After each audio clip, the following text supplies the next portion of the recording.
O canal Arte da Guerra trouxe Paulino Meira, um consultor especializado em contabilidade internacional e que trabalhou na Embraer, para revelar detalhes do acordo desfeito entre a empresa brasileira e a Boeing. É o que vocês vão ver agora.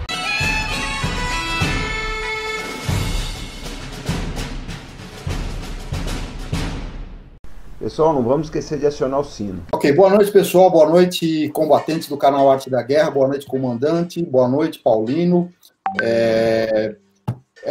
Paulino, queria que você falasse um pouquinho de você e qual a sua visão como você trabalhou na Embraer, então como ex-funcionário, qual é a sua visão da Embraer, do período que você trabalhou, como é que você via essa joint venture com a Boeing, enfim, o que você pode falar para a gente sobre isso? Boa noite, Albert, boa noite, comandante.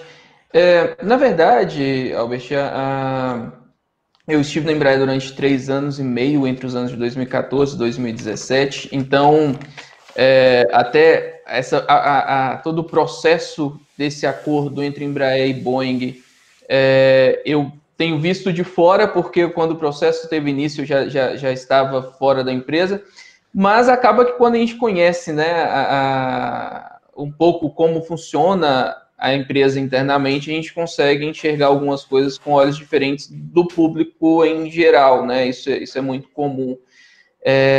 Acho que talvez o principal ponto é que, via de regra, esse acordo ele era anunciado como uma joint venture, né? Na verdade, como 2 joint ventures, uma no segmento de aviação comercial, outra no segmento de defesa. Quando a gente analisa a transação de uma maneira mais aprofundada, a gente enxerga que, na verdade, era dois negócios, né? Um negócio em que, de fato, a aviação comercial seria transferida para a Boeing, então a Boeing adquiriria a aviação comercial, e a defesa teria ali, né, um acordo que seria para comercialização, né, do C-390 Millennium. Então, na verdade, eram 2, né, dentro desse acordo tinha 2 negócios que seriam feitos, um para aquisição do controle do segmento de aviação comercial pela Boeing, e o outro, né, para comercialização do C-390, que seria aí sim uma joint venture, participação 51-49, aparentemente, pelos termos do acordo, com um nível de tomada de decisão que seria feito em conjunto, então com característica de joint venture, pelo menos inicialmente. Em termos de importância, a gente observa que existia uma necessidade, né, para as 2 empresas, uma necessidade de mercado em vista do negócio que foi feito entre Airbus e Bombardier, que acabou colocando uma pressão nas 2 empresas, tanto na Boeing quanto na Embraer, né? A Embraer, enquanto concorrente da Bombardier no segmento de aviação regional, né, até 130 assentos, acabou ficando pressionada, porque a Bombardier ela vinha de uma série de problemas com relação ao desenvolvimento do C-Series. Ela vinha tendo algumas dificuldades, chegou a forçar alguns acordos, né? E aí é importante falar isso. O que a gente está discutindo aqui não é nenhuma informação que não esteja em documentos públicos de todas essas empresas, né? Nas divulgações de todas essas empresas, essas informações estão lá presentes. E a Bombardier vinha tendo problema com o desenvolvimento do C-Series, chegou a forçar a negociação, né? Isso é claro, em algumas campanhas de venda. Isso aconteceu lá por volta de 2015, 2016. Logo após isso, veio uma ajuda do governo canadense para a Bombardier, mas aí veio o segmento de aviões, de aeronaves da Bombardier, se fundindo, né, sendo aí incorporado pela Airbus. Isso colocou uma pressão muito grande sobre Boeing e Embraer. Boeing no segmento de aviação regional e a Boeing, né, de jatos maiores. E aí, diga. Não, pode falar, pode seguir. A pergunta que eu iria te fazer era especificamente sobre a joint venture para o KC-390, né, para o C-390 Millennium. Essa joint venture era só para a parte de vendas, né? Isso. A aeronave continua, vamos dizer assim, pertencendo à Embraer, produzida pela Embraer. Sim. Não haveria uma transferência intelectual do projeto, nada disso para a Boeing. Mas é boa essa pergunta. Qual seria o papel da Boeing nessas vendas aí? Na verdade, quando a gente analisa os acordos que existiam entre Boeing e Embraer, existe um acordo que ele já antecede a essa criação dessa joint venture, que seria criada, no final acabou não sendo, né? Mas existe um acordo que antecede que ele a finalidade dele é de fato comercialização.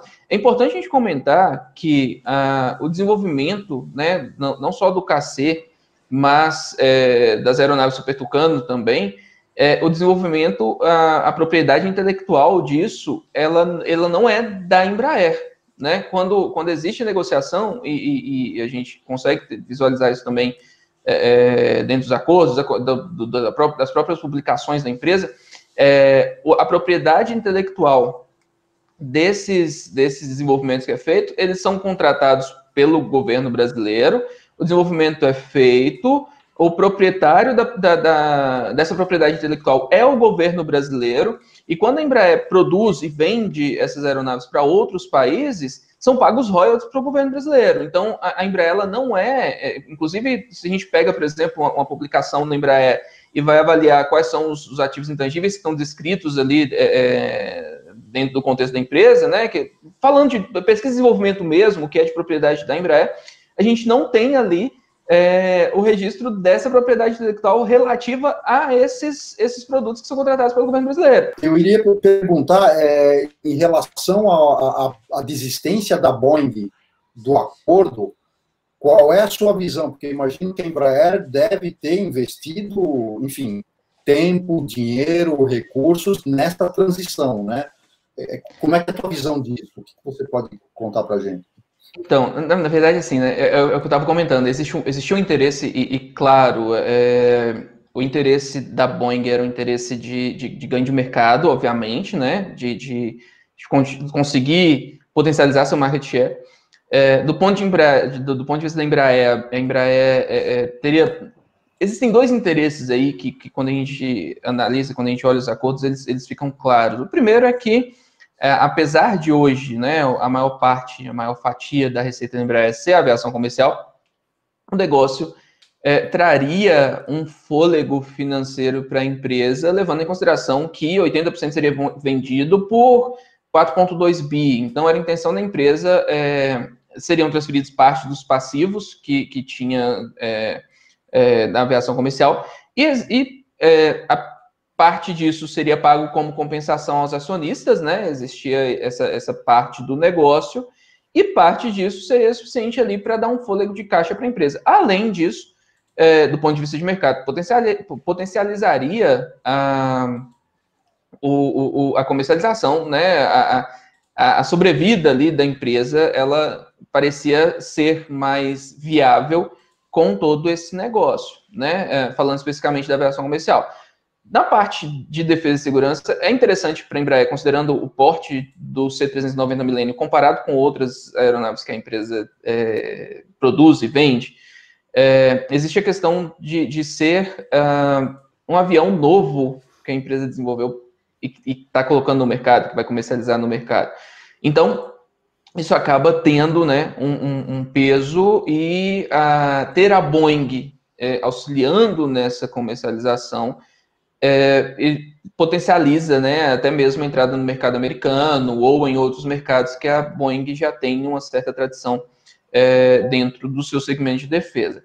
Agora, com relação ao acordo em si, né, sim, a Embraer teve um volume muito grande de gastos, estima-se aí cerca de 500 milhões de reais de gastos para fazer essa separação. Lembrando que a Embraer ela fez a separação, né, da aviação comercial, considerando aquilo que eu comentei, né, apesar de ser tratada como uma joint venture quando se anuncia para o mercado, na verdade, haveria a aquisição do segmento de aviação comercial pela Boeing. Então, isso significa fazer uma separação das atividades da aviação comercial, porque essas seriam transferidas à Boeing, né, apesar de a Embraer manter uma participação de 20% aí. O próprio acordo, ele representa, né, o que está representado no acordo ali, era que com essa participação de 20%, a Embraer teria poderes de veto, né? Mas não teria poderes de direcionar exatamente a atividade do negócio. Então, você está falando realmente de, né, tanto que o projeto em si ele foi chamado de carve-out, né? Era uma retirada ali das atividades da aviação comercial, a segregação das atividades da aviação comercial das atividades da Embraer, a transferência disso para uma empresa, uma new CO, né, que o nome era um nome indígena, Iraboirã, alguma coisa assim, enfim, mas seria transferido para essa nova companhia, né, a aviação comercial, que seria a participação de 80%, 20% Boeing e Embraer.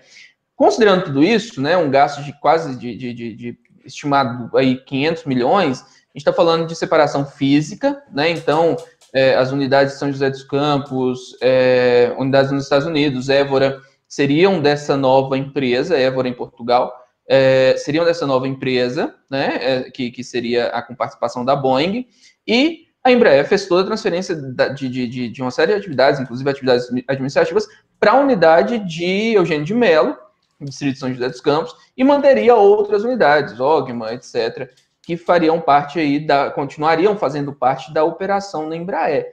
Além disso, segregação sistêmica, segregação contábil, inclusive você pegar a demonstração financeira, né, que acaba sendo uma base, uma fonte para poder se avaliar isso, todas as operações da aviação comercial, elas foram consideradas em 2019, na demonstração financeira de 2019, elas foram consideradas como ativos mantidos para venda, né, por causa de uma operação descontinuada do segmento de aviação comercial. Então, foi feita a separação sistêmica, separação contábil e separação física de toda a estrutura. Isso correspondente a esse gasto que eu comentei, um gasto estimado de 500 milhões de reais.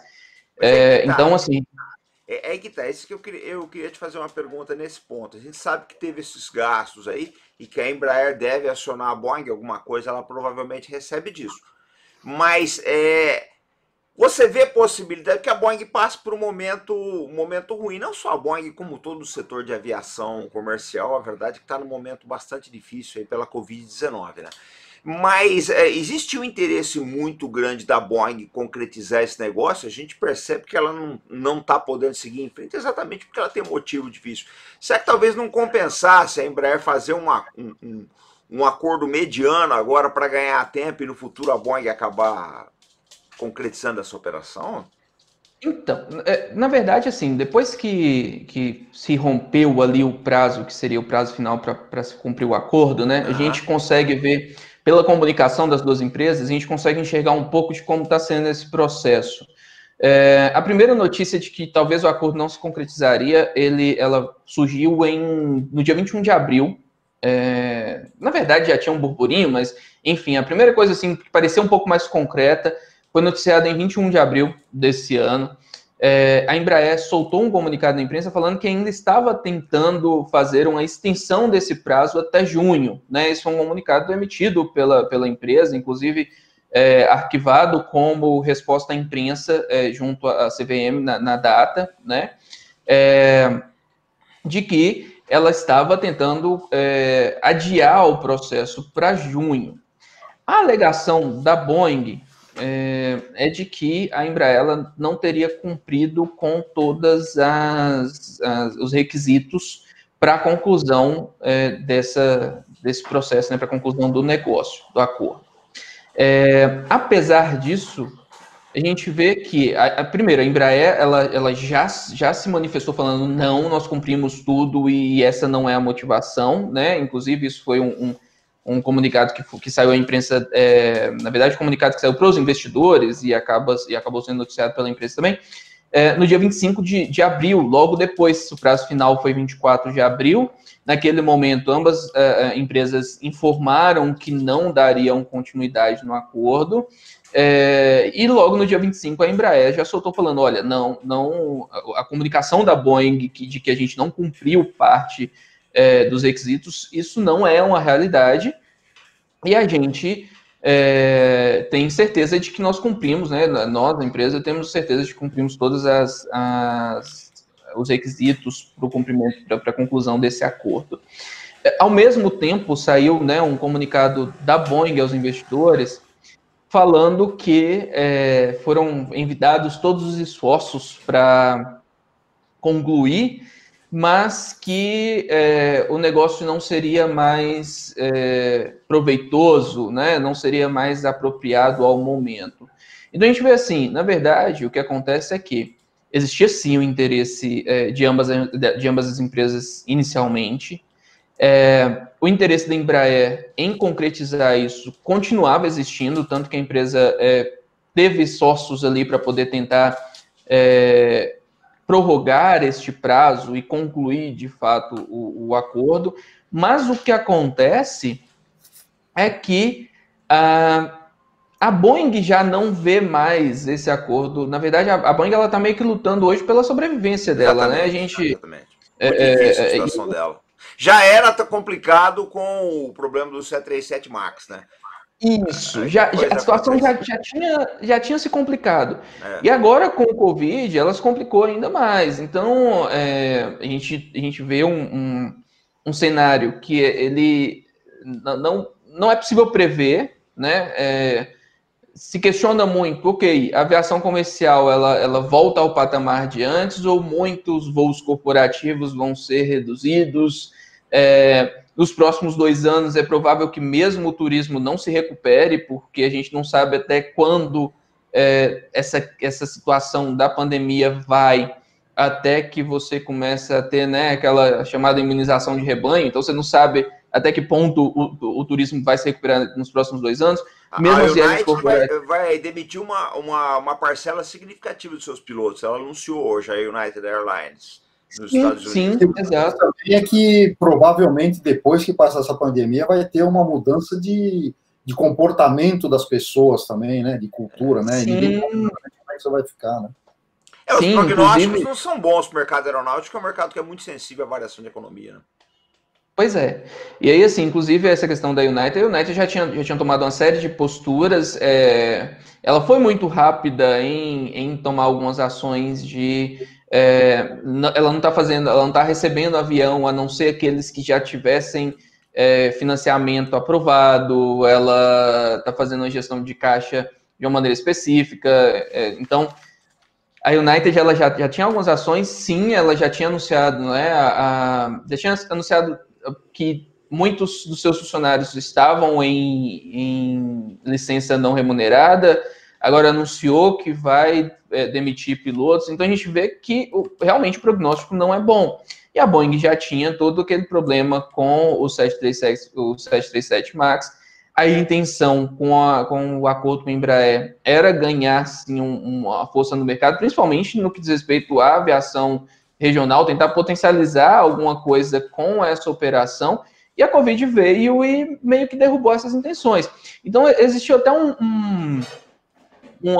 a forma que foi noticiado na imprensa em alguns sites especializados, essa expressão da carta que foi emitida para os investidores, né, de que o negócio não seria mais útil. Em alguns lugares que eu li essa notícia, a impressão que dava era de que a Boeing está querendo dizer que a Embraer não é mais útil.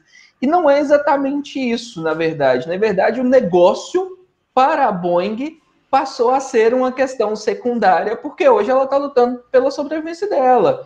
Né? A Boeing ela fez a divulgação no primeiro trimestre dela, com uma dívida líquida de 21 bilhões. Começou a se falar a respeito de uma probabilidade da Boeing pedir ajuda para o governo americano. Para tentar evitar isso, a Boeing emitiu títulos de dívida no dia 1º de maio para captar recursos no mercado. Então, ela captou 25 bilhões no mercado para conseguir gerir seu caixa. Até surpreendeu, porque teve uma procura grande por esses papéis. É algo que foi uma certa surpresa no mercado, mas aconteceu. Então, ela captou 25 bi, mas esses 25 bi pensando na sua sobrevivência para os próximos, como eu disse, 3 anos. A gente não sabe, né? Não há uma crise que a gente espera que vai acabar assim que a vida começar ao normal. Ela vai acabar, principalmente para nenhum setor, mas principalmente para o setor aeronáutico. Ela tende a se estender aí por 2, 3 anos. Então, nesse momento, a Boeing realmente, para ela, o negócio dela é se manter viva por esse período, para aí sim fazer qualquer coisa para o futuro. Então, até mesmo essa comunicação, que foi dado um ar de, não, a Boeing disse que a Embraer não é mais útil, eu cheguei a ler isso em um dos... Acho que a palavra melhor seria adequada ao momento, né? Não é adequado ao exatamente, momento. Exatamente. A prioridade que a Boeing tem agora. Exatamente. Foi a tempestade perfeita também, né, gente? Para aviação foi a tempestade perfeita, né? Sim, sim. Para esse então, negócio, assim, principalmente. Sim, e aí, assim, a gente observa que até mesmo por parte da Boeing, talvez o negócio ele já estava começando a não soar mais tão bom para ela, considerando o cenário com o 737 MAX, e a Covid veio para jogar pro pau. É possível que essa acabe sendo a situação. Inclusive, dentro da comunicação da Embraer, quando ela faz, né, a comunicação com relação ao que a Boeing disse de que a empresa não teria cumprido com os requisitos, e depois, até mesmo no documento em que ela fala que, né, no fato relevante que foi divulgado ao mercado, em que ela fala que vai entrar em processo de arbitragem, ela deixa claro o seguinte, olha, as motivações da Boeing são motivações da Boeing. Em nenhum momento nós descumprimos o acordo, em nenhum momento nós agimos de maneira a não atuar para que esse negócio acontecesse, e as motivações da Boeing têm a ver com as dificuldades que ela já está passando, tanto de imagem por causa da situação do 737 MAX, quanto agora com a crise que já estava vindo financeira para a empresa no primeiro momento e que se acentuou agora com o Covid. Né? E até por isso a Embraer já comunicou que ela vai buscar compensação. Estava previsto, né, de acordo com aquilo que estava divulgado do Master Agreement, era previsto, né, como normalmente né, nesse tipo de negócio, ninguém faz um negócio que corresponderia a uma fusão ou a uma venda de um segmento operacional para outra empresa, sem colocar dentro dele dispositivos que coloquem ali a necessidade de ressarcimento, né, que reforcem ali o compromisso de ressarcimento. Então, isso já estava previsto no acordo, a Embraer já falou que vai entrar, né, em arbitragem para esse acordo. Um ponto interessante e importante a gente comentar também é que, como eu disse, existia aquele acordo anterior para a comercialização do C390 Millennium, então essa briga ela não vai ser uma briga em campo aberto, né? Vai existir também uma discussão, vai existir também uma diplomacia por trás, porque por mais que esse acordo talvez não seja algo tão importante para a Boeing, é interessante para a Embraer, aparentemente, né? Pelo que a gente vê de mercado, é interessante para a Embraer manter esse acordo de comercialização, ainda que não via a joint venture que seria criada e não foi, mas naquele acordo que já era algo que existia anteriormente, né, para a comercialização do C390 Millennium. Então, vai ser uma negociação agora, né, vai ser uma arbitragem que ela vai haver concessões de um lado, vai haver concessões do outro. Claro que a Embraer não vai abrir mão de ser ressarcida em alguma coisa, né? Pelo menos aquilo que foi despesa que ela não vai conseguir recuperar de alguma forma, porque digamos que teve despesa de espaço físico, teve outras despesas, essas eventualmente a empresa consegue direcionar para algum uso e talvez abra mão de ser ressarcida em parte disso, né? Aquilo que foi gasto em ativos para a empresa, talvez ela abra mão de parte disso, né? Tudo uma questão de negociação, mas aquilo que foi efetivamente gasto, aquilo que foi despesa que a empresa não consegue recuperar de alguma forma, com certeza ela vai querer ser ressarcida e vai forçar para que seja feito o ressarcimento, sempre de uma maneira meio diplomática, apesar de agora, né, no calor do momento, algumas das comunicações elas terem um teor um pouco mais ríspido, um teor um pouco mais incisivo, mas a gente sabe que no fim a negociação ela acaba correndo de alguma forma mais diplomaticamente, não é algo, não vai ser um embate direto, eu diria. Bom, pessoal, esse foi o vídeo de hoje. Para quem quiser entrar em contato com o Paulino Meira, eu vou deixar aqui, tá na descrição, o link dele no LinkedIn. Vocês entram lá e conversam com ele. E amanhã ele está de volta aqui no nosso Café com Defesa, amanhã sábado, 9 de maio, a partir das 18 horas. Ele deve estar entrando no segundo bloco, tá? Primeiro bloco eu não vou dizer quem que é o convidado especial. Então a gente está voltando amanhã no Café com Defesa, tá? Sempre com responsabilidade, compromisso e fé no Brasil, pessoal. Até mais!